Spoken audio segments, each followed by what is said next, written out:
एक बार की बात है। एक गांव में एक बहुत ही रईस सेठ अमर सिंह और सेठानी संगीता के रहा करते थे। सेठानी दिल की बहुत ही साफ और अच्छी थी, नौकरों को अपने परिवार की तरह रखती थी। वही सेठ अमर सिंह थोड़ा जिद्दी और घमंडी स्वभाव का था। तुम नौकरों को इतना सर पर चढ़ाकर क्यों रखती है? तुम्हारी वजह से वह बिगड़ते चले जा रहे हैं।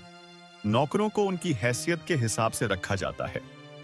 याद रखो, वह हमारे नौकर है, हमारे घर के सदस्य नहीं। उन्हें उन्हीं की जगह रहने दो। घर के सदस्य बनाने की कोई जरूरत नहीं है। आप इतना क्यों गुस्सा हो रहे हो? आखिर वह नौकर भी तो एक इंसान ही है। वह हमारा घर कितने अच्छे से संभालते हैं, सारा काम कितने अच्छे से करते हैं। जब उन्हें किसी बात की ज़रूरत पड़ती है, मैं तब उन्हें मदद कर देती हूँ। इसमें क्या बुराई है? तुम्हें मदद करने की क्या जरूरत है? मैं उन्हें तनख्वाह नहीं देता हूं क्या? उसमें वो अपना घर चला सकते हैं। कोई जरूरत नहीं है उन्हें मदद करने की।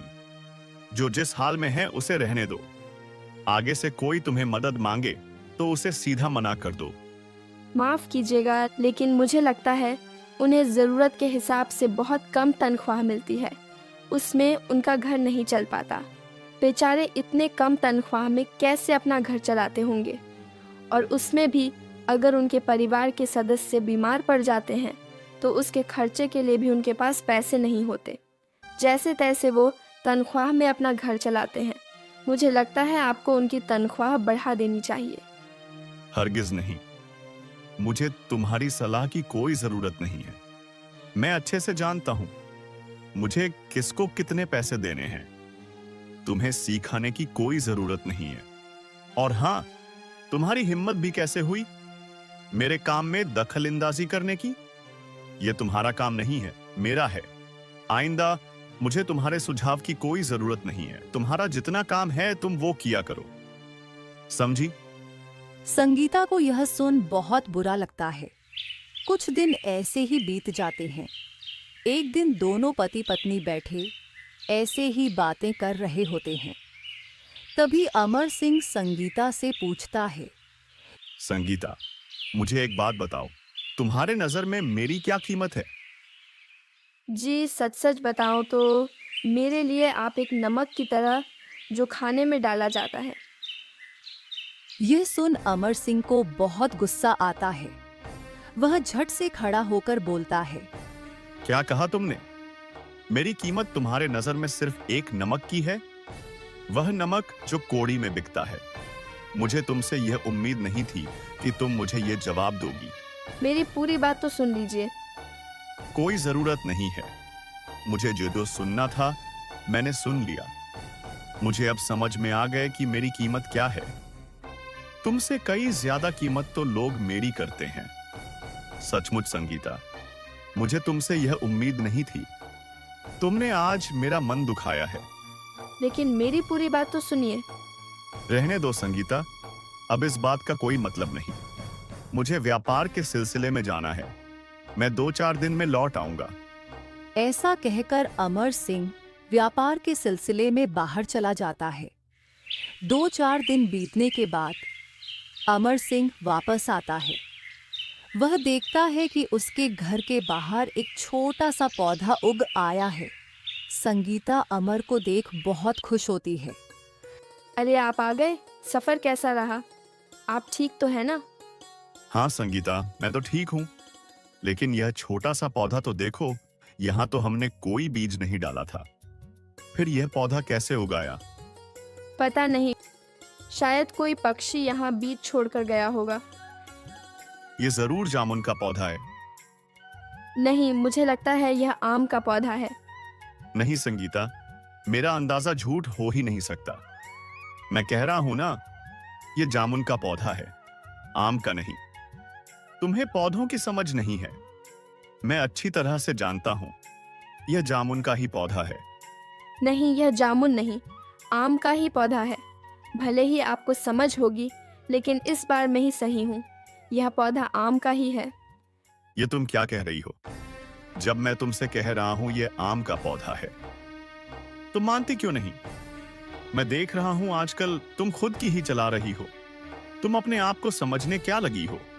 जब भी मैं कोई बात करता हूं तुम्हें उल्टा जवाब ही देना होता है। कभी तुम मेरे फैसले पर नहीं चलती। मेरे मना करने पर भी तुम नौकरों की मदद करती हो। और जब उस दिन मैंने तुम्हें अपनी कीमत के बारे में पूछा था, तब भी तुमने मेरी कीमत सिर्फ नमक से लगाई थी। तुम भूल रही हो, आज जो तुम जिंदगी जी रही हो वह सिर्फ मेरी वजह से, और तुम मुझे ही उल्टा जवाब देती हो। आज जो तुम्हें ऐश और आराम मिल रहे हैं वह सिर्फ मेरी वजह से मिल रहे हैं। ये मत भूलो, आज भी जब मैं इसे जामुन का पौधा कह रहा हूं, फिर भी तुम उस बात को मान नहीं रही और उसे आम का पौधा बता रही हो। क्या हर बार मेरी बात काटना जरूरी है? तुम जानबूझकर मुझे नीचा दिखाने के लिए यह सब कर रही हो, है ना? क्योंकि तुम अपने आप को ज्यादा होशियार समझने लगी हो। ये आप क्या कह रहे हैं? ऐसी कोई बात नहीं है। मैं भला जानबूझकर आपको नीचा क्यों दिखाऊंगी? और मैं झूठ नहीं बोल रही। वह पौधा आम का ही है, इसलिए मैं उसे आम का कह रही हूँ। वह जामुन का नहीं है। बस करो संगीता, बहुत हुआ। मैंने कहा ना, वह जामुन का पौधा है तो जामुन का ही पौधा है। मैं तुमसे इस बात के लिए शर्त लगाने के लिए तैयार हूं। मेरी शर्त यह है कि अगर यह पौधा जामुन का निकला तो तुम्हें इस घर को छोड़कर जाना होगा। लेकिन अगर तुम्हारी बात सच निकली और यह पौधा आम का हुआ तो मैं खुद ही अपने आप को खत्म कर लूंगा, क्योंकि मेरे लिए इससे बड़ी बेइज्जती नहीं, और मैं अपना आत्मसम्मान खोकर नहीं जी सकता। संगीता यह बात सुन बहुत बड़ा धक्का लगता है। वह बोलती है, आप ये कैसी बातें कर रहे हैं? इतनी छोटी सी बात के लिए शर्त की क्या जरूरत है? मैंने कहा ना, अब तुम्हें शर्त माननी ही होगी। अब ये शर्त ही तय करेगी कि तुम सही हो या मैं। संगीता भ्रम में पड़ जाती है। क्या करूं? ये तो बहुत गुस्से में आए दिख रहे हैं। आज ये कोई बात नहीं मानेंगे, और तो इन्होंने हमेशा मेरी बातों का गलत मतलब निकाला है, जबकि मैंने इन्हें कभी नीचा नहीं दिखाना चाहती। मैं तो इनकी बहुत इज्जत करती हूँ। अब मैं इन्हें कैसे समझाऊं? एक काम करती हूँ, मैं ही इस पत्ते को खाकर देखती हूँ। अगर खट्टा लगा तो ये आम है, वरना नहीं है। भगवान, मेरी मदद करना। इस बार मेरा नहीं, मेरे पति का साथ देना, उन्हें जीता देना। अगर वो हार गए तो मैं उनके बिना जी नहीं पाऊंगी। मैं उन्हें अच्छी तरह से जानती हूँ। अगर उनकी बात झूठ निकली तो वो इस अपमान के साथ जी नहीं पाएंगे। मेरी नज़र में तो नहीं, लेकिन उनके नज़र में ये उनके लिए बहुत बड़ा अपमान होगा। इतना क्या सोच रही हो? तुम्हें मेरी शर्त तो मंजूर है ना? या फिर तुम्हें अब लगने लगा है कि तुम्हारा झूठ पकड़ा गया है, इसलिए तुम जानबूझकर मेरी शर्त को मानने के लिए तैयार नहीं हो? बोलो, चुप क्यों हो? जी, मुझे आपकी शर्त मंजूर है। मैं आपको अभी साबित कर देती हूँ कि कौन सच बोल रहा है और कौन झूठ।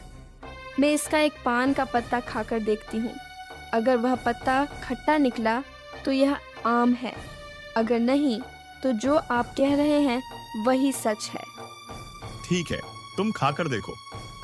संगीता उस पौधे में से एक पत्ता तोड़कर उसे खाकर देखती है तो उसका स्वाद खट्टा होता है। संगीता मन ही मन सोचती है, हे भगवान, यह आपने क्या किया? मैंने आपसे यह तो नहीं मांगा था। मैंने आपसे कहा था कि यह पौधा आम का नहीं निकलना चाहिए। फिर भी आपने मेरा साथ क्यों दिया? आपको मेरा नहीं, मेरे पति का साथ देना चाहिए था। अब मैं क्या करूं? अगर इनको पता लगा कि यह पौधा जामुन का नहीं, आम का है, तो यह पता नहीं क्या कर बैठेंगे। नहीं, मुझे इनसे सच छुपाना होगा। क्या हुआ? तुम ऐसे चुपचाप क्यों खड़ी हो? बताओ, इसका स्वाद कैसा है? जल्दी से बताओ। मैं ही जीता ना? मैं अच्छे से जानता था कि तुम झूठ बोल रही हो, वो रही हो। यह सब तुम जानबूझकर मुझे नीचा दिखाने के लिए कर रही हो। अब तो तुम्हें पता चल गया ना कि आम नहीं जामुन है।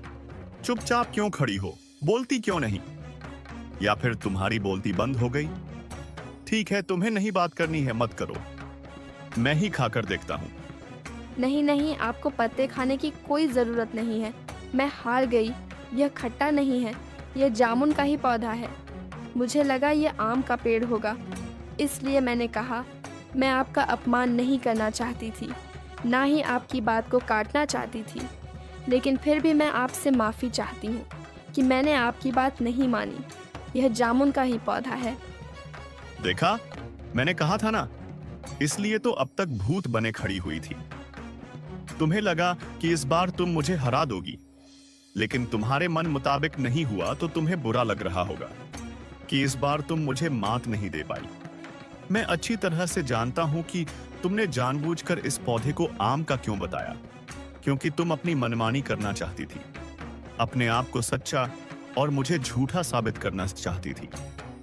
तुम्हारे नजर में मेरी कोई कीमत नहीं है, यह तो मुझे उसी दिन पता चल गया था। खैर छोड़ो, मुझे ऐसी औरत के साथ रहना ही नहीं है जो मेरा मान न रख पाए, जो मेरी बातों को काटे और बार बार मेरा अपमान करे। जिस औरत को मेरी कीमत नहीं, भला मैं उसकी कीमत क्यों करूं? शर्त के अनुसार तुम्हें इस घर को छोड़कर जाना होगा। अब मैं तुम्हारी एक नहीं सुनूंगा। निकल जाओ मेरे घर से। हे भगवान, आपने यह क्या कर दिया? अब मैं क्या करूंगी? अगर मैंने इन्हें सच बता दिया तो यह खुद को कुछ कर लेंगे, और अगर झूठ बोलती हूँ तो मुझे इन्हें छोड़कर जाना होगा। मैं इन्हें दुखी नहीं करना चाहती। मैं ही इस घर को छोड़कर चली जाती हूँ। शायद मेरे नसीब में यही लिखा है, शायद नियति को यही मंजूर है। ठीक है, अगर आप यही चाहते हैं तो यही सही। मैं इस घर को छोड़ने के लिए तैयार हूँ। ऐसा कहकर संगीता उस घर को छोड़कर चली जाती है। रास्ते में संगीता सोचती है, मैं मेरे मायके नहीं जा सकती। अगर मैं वहाँ गई तो उनकी बहुत बदनामी होगी। मेरे माँ बाप इस कलंक के साथ जी नहीं पाएंगे कि उनकी इकलौती बेटी अपने घर को छोड़कर आ चुकी है और उनके दामाद ने मुझे ठुकरा दिया है। नहीं, उनके दिल को बहुत ठेस पहुँचेगी। पता नहीं लोग कैसे कैसे बातें करेंगे। मेरा वहाँ जाना सही नहीं होगा, वह जी नहीं पाएंगे। हे भगवान, मुझे कुछ तो रास्ता दिखाइए, मैं कहाँ जाऊँ? अगर तूने मुझे कोई रास्ता नहीं दिखाया तो मैं नदी में कूदकर अपनी जान दे दूंगी। ऐसा सोचते हुए संगीता को अचानक चक्कर आ जाते हैं और वो वहीं बेहोश हो जाती है। जब उसकी आंख खुलती है तो वह एक घर में होती है। उसके सामने एक बूढ़ी औरत और एक लड़का होता है। संगीता उठ खड़ी हो जाती है और उनसे पूछती है, आप लोग कौन हैं? मैं यहाँ कैसे? घबराओ मत बेटी, मेरा बेटा तुम्हें यहाँ लेकर आया है। तुम जंगल में बेहोश पड़ी हुई थी। मेरा बेटा वहाँ से गुजर रहा था, तुम्हें ऐसी हालत में देखा तो घर ले आया। पता नहीं मुझे कैसे चक्कर आ गया। वैसे आप लोगों का बहुत बहुत शुक्रिया, आपने मेरी मदद की। वैसे बेटी, तुम ऐसी हालत में जंगल में क्या कर रही थी? तुम्हारा ऐसी हालत में अकेले जंगल में निकालना सही बात नहीं है।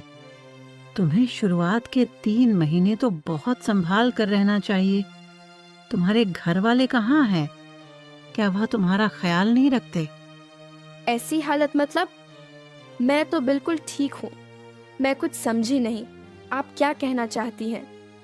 अरे बेटा, मैं जानती हूँ कि शुरू के 3 महीने किसी को बताया नहीं जाता, लेकिन जब तुम बेहोशी की हालत में थी, हमने वेद जी को बुलाया था। हमें उन्हीं से ये बात पता चली कि तुम माँ बनने वाली हो। अब तुम्हें मुझसे यह बात छुपाने की कोई ज़रूरत नहीं है। वैसे बेटा, मैं तो तुम्हारे भले के लिए ही कह रही थी। और तुम्हारा पति कहाँ है? यह बात सुनकर संगीता को बहुत बड़ा धक्का लगता है। वह मन ही मन सोचती है, हे भगवान, आपने यह खुशखबरी दी भी तो किस हालत में? मेरी तो समझ नहीं आ रहा कि इससे मैं अपनी खुशखबरी समझूं या अपना दुर्भाग्य। मुझे अपने पति के बारे में बात छुपानी होगी, वरना ये लोग उन्हें भला बुरा कहेंगे। दरअसल अम्मा, मेरा इस दुनिया में कोई नहीं है, ना ही मेरे माता पिता है। मैं मेरे पति के साथ रहा करती थी। मेरे पति शहर में काम ढूंढने गए और फिर लौटे ही नहीं। उनकी कोई खबर नहीं आई। मैं 2 महीने से उनका इंतज़ार कर रही थी। हम लोग किराए के मकान में रहते थे।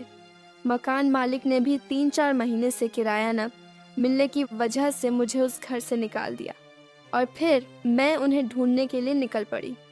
अम्मा, मैं तो जानती भी नहीं थी कि मैं माँ बनने वाली हूँ। यह बात भी मुझे आपसे पता चली है। अरे रे बेटा, यह तो बहुत बुरी बात है। तुम्हारे साथ तो सचमुच बहुत बुरा हुआ। कीड़े पड़े उस मकान मालिक को, कुत्ते की मौत मरेगा ना बेटा कहीं का। उसे अकेली औरत पर इतनी भी दया नहीं आई और उसने तुम्हें घर से निकाल दिया। तुम फिक्र मत करो बेटा, तुम यहाँ मेरे साथ रहो। मेरा बेटा है ना, वह तुम्हारे पति का पता लगाएगा और जब तक तुम्हारे पति नहीं मिल जाते तुम यहीं रहो। ऐसी हालत में तुम्हारा बाहर रहना ठीक नहीं। वैसे भी तुम कहाँ जाओगी, तुम कहाँ रहोगी? उससे अच्छा तुम यहीं रहना। तुम मुझे अपनी माँ की तरह समझो। हाँ बहन, और मुझे अपने भाई की तरह समझो। वैसे मेरी माँ की बहुत इच्छा थी कि उनकी एक बेटी हो और मेरी भी बहुत इच्छा थी। मेरी कोई बहन नहीं है। ईश्वर ने शायद तुम्हारे जरिए वह इच्छा पूरी कर दी है। कौन कहता है कि सिर्फ खून के ही रिश्ते होते हैं? इंसानियत के नाते भी रिश्ते होते हैं। तुम फिक्र मत करो, मैं जीजा जी को ढूंढने का पूरा प्रयास करूंगा। कभी ना कभी तो वह मिल ही जाएंगे। और तुम यहाँ निश्चित होकर रहो, संकोच करने की कोई जरूरत नहीं है। अब तो मेरी माँ ने भी तुम्हें बेटी मान लिया है, तो तुम इस अधिकार से यहाँ रह सकती हो। सचमुच आप दोनों का बहुत बहुत धन्यवाद। आप जैसे लोग मिलते ही कहाँ हैं। मुझे तो ऐसा लग रहा है कि साक्षात ईश्वर ने ही आप दोनों को मेरी मदद करने के लिए भेजा है, वरना मैं पता नहीं क्या कर बैठती। मेरे पास तो कोई रास्ता ही नहीं था। सचमुच अम्मा, आपका बहुत बहुत धन्यवाद। फिर संगीता वहां रहने लगती है। समय बीतता चला जाता है। संगीता एक बहुत ही प्यारे बेटे को जन्म देती है।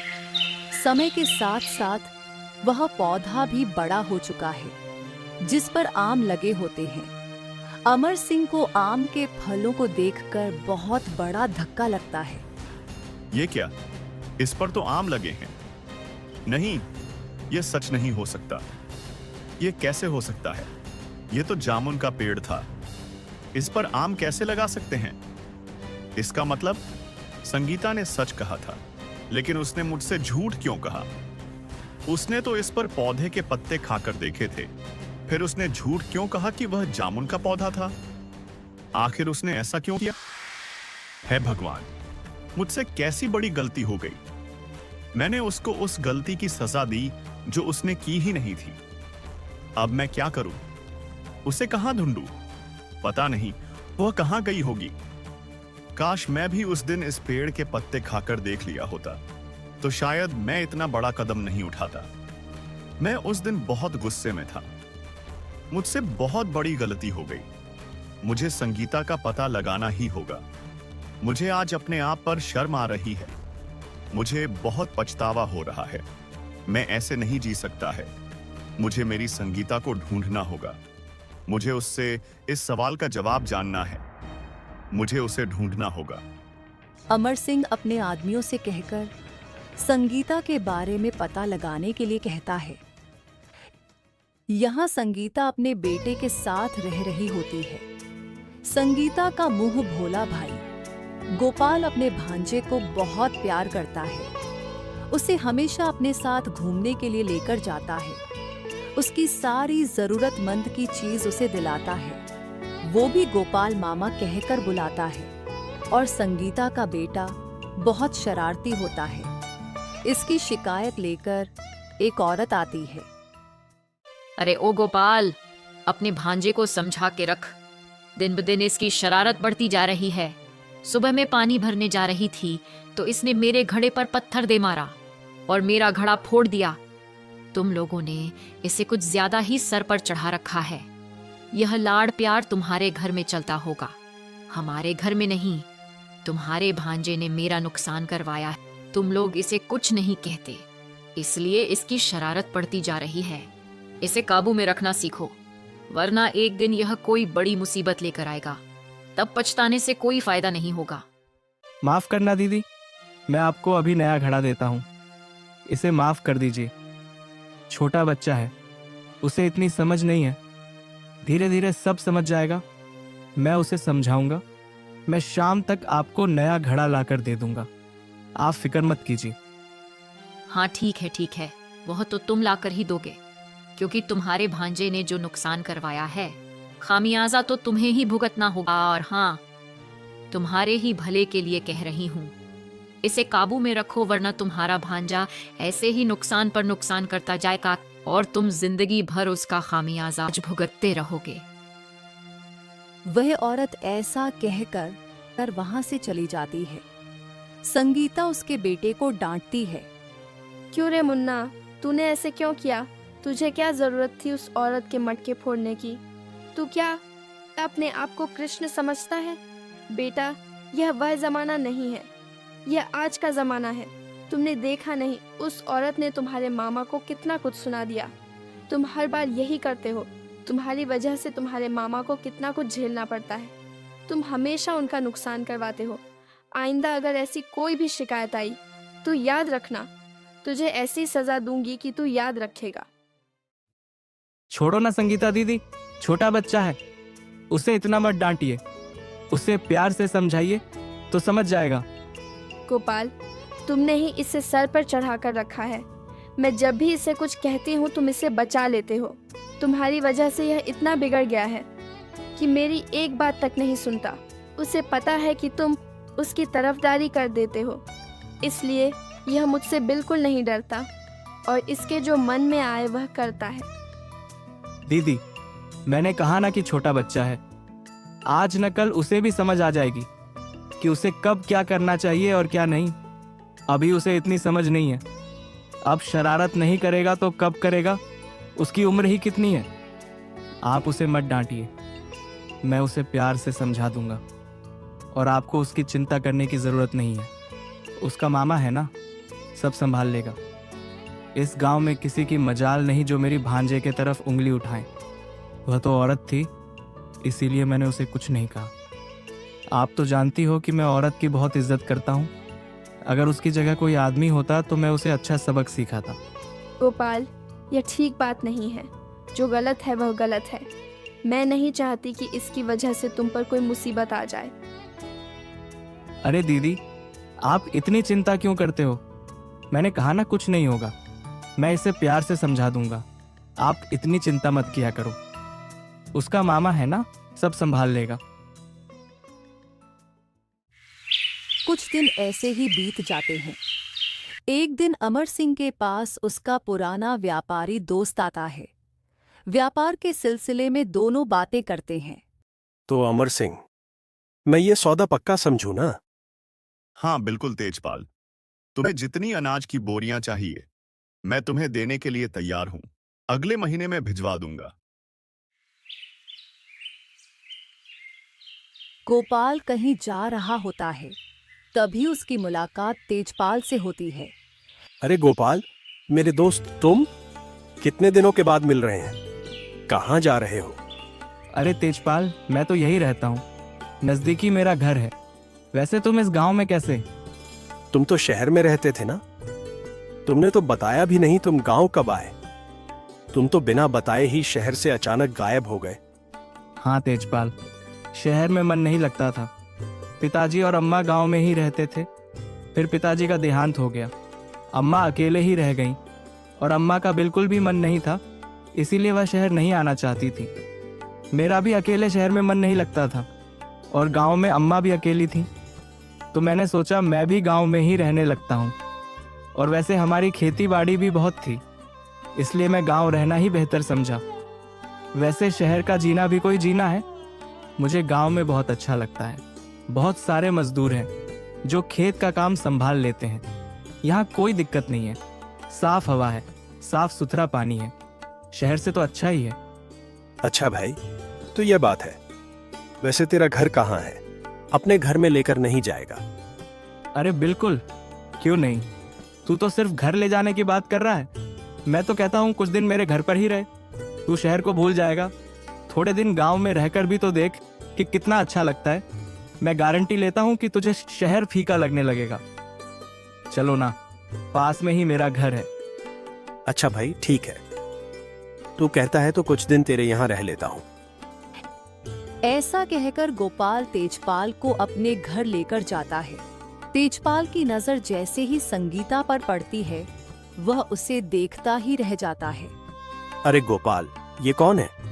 और ये छोटा लड़का? ये मेरी बहन है। तू बैठ, मैं तुझे सारी बातें बताता हूँ। फिर गोपाल संगीता के बारे में सारी बातें बताता है। अच्छा, तो ये बात है? सचमुच उनके साथ तो बहुत बुरा हुआ। वैसे दीदी, आप मुझे भी अपने भाई की तरह ही समझो, क्योंकि गोपाल भी मेरे भाई की तरह है। उसकी बहन मेरी बहन हुई। आप बिल्कुल भी चिंता मत कीजिए। आपके दोनों भाई आपको कभी किसी बात की कमी महसूस नहीं होने देंगे। संगीता को यह सुन बहुत खुशी होती है कि उसे ईश्वर ने दो दो भाई दिए जो उसके खून के रिश्ते में नहीं थे। तेजपाल भी कुछ दिन वहीं रुक जाता है। मुन्ना भी तेजपाल के साथ बहुत घुल मिल जाता है। देखते ही देखते कई दिन बीत जाते हैं। एक दिन तेजपाल गोपाल से कहता है, गोपाल, बहुत दिन हो चुके हैं। वैसे तू सच कह रहा था कि शहर से अच्छा गांव है, लेकिन मैं सोच रहा हूं कि अब शहर वापस लौट जाता हूं। वहां बहुत काम पड़ा है। वैसे गोपाल, मैं तुझे एक बात कहना चाहता हूं। अगर तू कहे तो मैं संगीता और मुन्ना को कुछ दिनों के लिए अपने यहां लेकर जाना चाहता हूं। आखिर उन्हें भी तो पता चले कि शहर कैसा होता है। 2-4 दिन वहां रहेंगे, फिर मैं उन्हें खुद यहां आकर छोड़ दूंगा। आखिर वह मेरी भी तो बहन है। क्या मैं अपनी बहन और भांजे को कुछ दिनों के लिए अपने यहां लेकर जा सकता हूं? अरे हाँ हाँ तेजपाल, यह भी कोई पूछने की बात है? जैसे वो मेरी बहन है, वैसे ही तुम्हारी भी बहन है। अगर तुम्हारी इच्छा है तो तुम उन्हें लेकर जाओ। वह जितना दिन वहां रहना चाहे रह सकते हैं। जब दीदी का मन होगा तब तुम उसे वापस छोड़कर चले जाना, या फिर मुझे बुला लेना, मैं उन्हें लेने आ जाऊंगा। वैसे भी वह इतने सालों तक घर में ही है, कभी बाहर नहीं गई। मैंने तो उनसे कितनी बार कहा, लेकिन वह बाहर निकलती ही नहीं है। इसी बहाने से वह बाहर जाकर शहर तो देख लेगी। मुन्ना भी शहर जाने के लिए जिद करने लगता है, तो संगीता भी इस बात के लिए मान जाती है और फिर तेजपाल उन्हें शहर में अपने घर लेकर जाता है। देखो मुन्ना, यहाँ कोई शरारत मत करना। ये कोई गांव नहीं, शहर है। यहाँ के लोग बहुत बुरे होते हैं। अगर तुमने कोई शरारत की तो वह तुम्हें मार भी सकते हैं। तो तुम यहाँ चुपचाप अपने कमरे में पड़े रहना, बाहर निकालने की हिम्मत मत करना। इस कमरे के बाहर बहुत बड़े बड़े भूत रहते हैं। अगर उन्होंने तुम्हें देख लिया तो तुम्हें कच्चा चबा जाएंगे। तेजपाल मुन्ना को डरा धमका कर एक कमरे में रखता है और मुन्ना भी उसकी बातों में आकर उस कमरे से बाहर नहीं निकलता। वह बहुत डर जाता है। एक दिन ऐसे ही तेजपाल संगीता के कमरे में जाता है और कहता है, संगीता, मैं तुमसे कुछ कहना चाहता हूं। मुझे तुम बहुत पसंद हो। मैं तुमसे शादी करना चाहता हूं। दरअसल मेरी पत्नी मुझे छोड़कर जा चुकी है। तब से मैं बहुत अकेला हूं। जब से तुम्हें देखा है, बस तुम्हारे ही ख्याल में रहता हूं। संगीता, तुम्हें भी तुम्हारे पति ने भी तुम्हें छोड़ दिया है। इस वक्त हम दोनों को एक दूसरे की जरूरत है। मैं तुम्हें इस घर में अपनी पत्नी की जगह देना चाहता हूं। क्या तुम मुझसे शादी करोगी?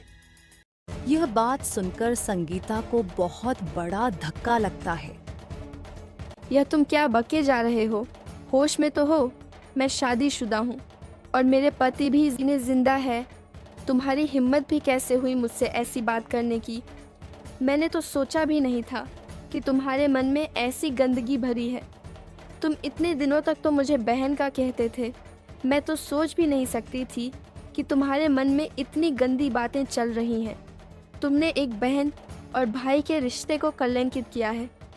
मैंने तुम्हें गोपाल की तरह अपना भाई समझा था, लेकिन तुम तो कुछ और ही निकले। इतनी घटिया सोच तुम्हारे दिमाग में आई भी कैसे? अरे काहे की बहन, वह तो मैं बस यूं ही कह दिया था। अगर मैं तुम्हें वहां बहन ना बना था तो क्या तुम मेरे साथ आती? नहीं ना?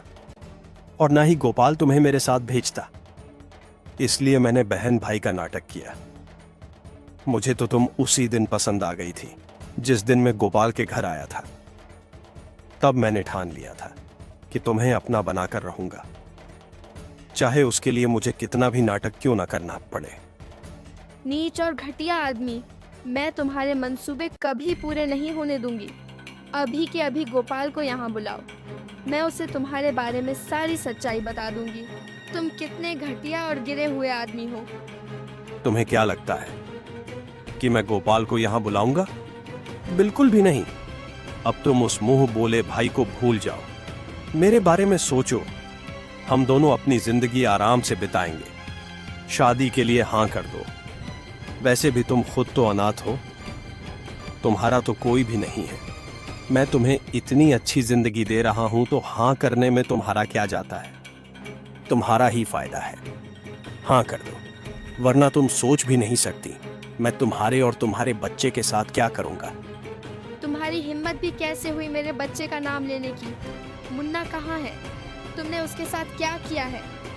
कुछ किया तो नहीं है, लेकिन अगर तुमने हां नहीं की तो मैं कुछ भी कर सकता हूं। मैं तुम्हें 2 दिन का समय देता हूं। 2 दिन आराम से सोचना। अगर तुमने मना करने की कोशिश की तो तुम जानती हो मैं तुम्हारे मुन्ना के साथ कुछ भी कर सकता हूं। फिर बाद में मुझे मत कहना। तुम इसी कमरे में बंद रहो, बाहर निकालने की हिम्मत मत करना, वरना तुम्हारा मुन्ना मेरे कब्जे में है, समझी? संगीता बहुत चिंता में पड़ जाती है। इधर गोपाल को संगीता और मुन्ना की बहुत याद आती है।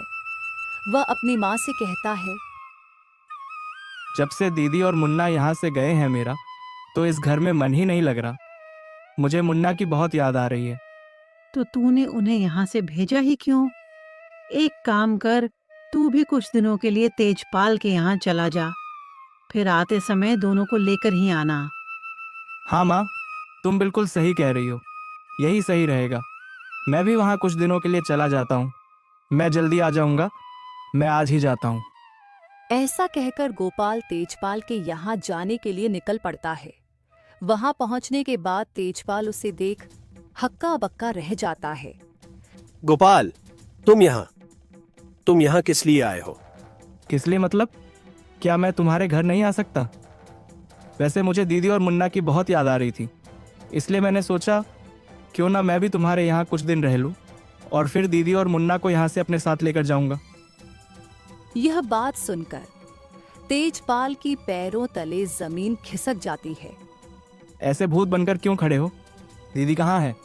दिखाई नहीं दे रही। और मुन्ना कहाँ है? तेजपाल कुछ बोल ही नहीं पाता। उसे समझ ही नहीं आता कि वह करे तो क्या करे। गोपाल की आवाज सुन संगीता बहुत खुश हो जाती है। वह अपने कमरे से ही चिल्लाती है, गोपाल, मैं यहाँ हूँ, मुझे यहाँ से बाहर निकालो। संगीता की आवाज सुन गोपाल बहुत चौंक जाता है। ये तो दीदी की आवाज़ है। गोपाल दौड़ते हुए संगीता के कमरे के पास जाता है और वह कमरा खोलता है। संगीता गोपाल को सारी बातें बताती हैं। सारी बातें सुनकर गोपाल के पैरों तले जमीन खिसक जाती है। साले कुत्ते! तेजपाल, तेरी इतनी हिम्मत! तुमने मेरे बहन के साथ इतनी घिनौनी हरकत करनी चाहिए। गलती मेरी ही है जो मैंने तुझ पर भरोसा किया और तेरे साथ इन्हें यहाँ भेज दिया। मुझे लगा तू मेरी बहन को अपनी बहन मानता है, इसी नाते मैंने उन्हें यहाँ भेजा। मैंने तुझ पर इतना यकीन किया और तूने मेरे भरोसे का यह सिला दिया। साले, मैं तुझे जिंदा नहीं छोड़ूंगा। तुझे इस बात की सजा जरूर मिलेगी। तभी वहां पर अमर सिंह भी आता है। संगीता को देखकर उसके पैरों तले जमीन खिसक जाती है। संगीता, तुम यहाँ कैसे? मैंने तुम्हें कहां कहां नहीं ढूंढा। तुम यहाँ रह रही थी? मुझे तो पता ही नहीं चला। और तेजपाल, तुम जानते भी हो ये मेरी पत्नी है। मेरी पत्नी तुम्हारे घर पर कैसे? संगीता को भी अपने आंखों पर यकीन नहीं होता। वह भी अमर सिंह को देख बहुत चौंक जाती है और मन ही मन बहुत खुश भी हो जाती है। गोपाल अमर सिंह को सारी बातें बताता है। अमर सिंह को यह सारी बातें सुन तेजपाल पर बहुत गुस्सा आता है। साले नीच कहीं के, घटिया आदमी, तेरी हिम्मत भी कैसे हुई मेरी पत्नी पर बुरी नजर रखने की। मैं सोच भी नहीं सकता था कि तू इतना नीच और गिरा हुआ आदमी है। तेरे और मेरे बीच में जो सौदा हुआ था वह तो तू भूल ही जा। अब तू तो सीधा जेल जाकर चक्की पीसेगा।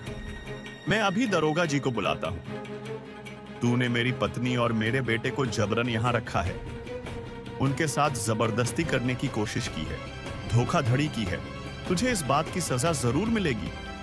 वह तो अच्छा हुआ मैं व्यापार के सिलसिले में बात करने के लिए यहाँ आया, नहीं तो मुझे इतनी बड़ी बात पता ही नहीं चलती कि तू कितना बड़ा धोखेबाज है। फिर वहां पुलिस आती है और तेजपाल को पकड़कर ले जाते हैं। उसके बाद गोपाल अमर सिंह और संगीता को अपने घर लेकर जाता है। वहां जाकर अमर सिंह संगीता से कहता है, मुझे माफ कर देना संगीता, मैं तुम्हारे साथ बहुत बुरा किया। मैं बहुत बुरा हूं। मुझे तुम जो भी सजा दोगी मुझे मंजूर है। मुझे अब से के मैं अपने किए पर बहुत पछतावा है। मैं न जाने कितने दिनों से तुम्हें ढूंढ रहा था, लेकिन तुम्हारा कुछ पता ही नहीं चला। तुमने झूठ क्यों बोला संगीता? वह पेड़ आम का ही था। तुमने तो उसके पत्ते खाकर भी देखे थे। उसके बाद भी तुमने झूठ क्यों बोला? तुमने ऐसा क्यों किया? तुमने तब मुझे क्यों नहीं बताया? जब मैं तुम्हें घर से निकल रहा था तो मुझे बता सकती थी। तुमने ऐसा क्यों किया? तुमने अपने आप को सजा क्यों दी? अगर मैंने उस दिन आपसे झूठ बोला होता तो शायद आज आप जिंदा ना होते। मैं आपको अच्छी तरह से जानती हूँ।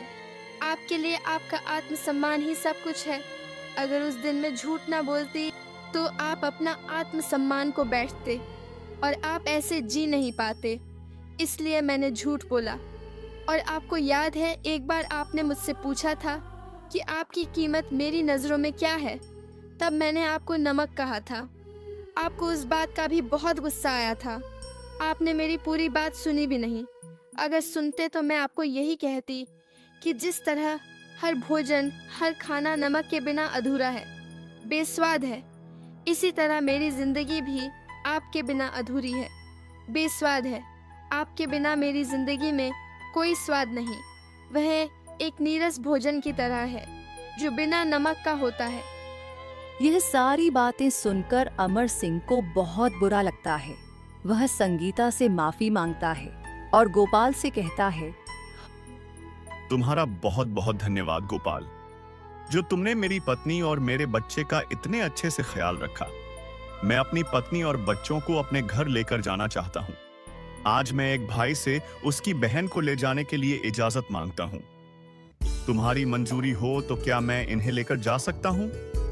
हाँ बिल्कुल जीजाजी, आप लेकर जा सकते हैं।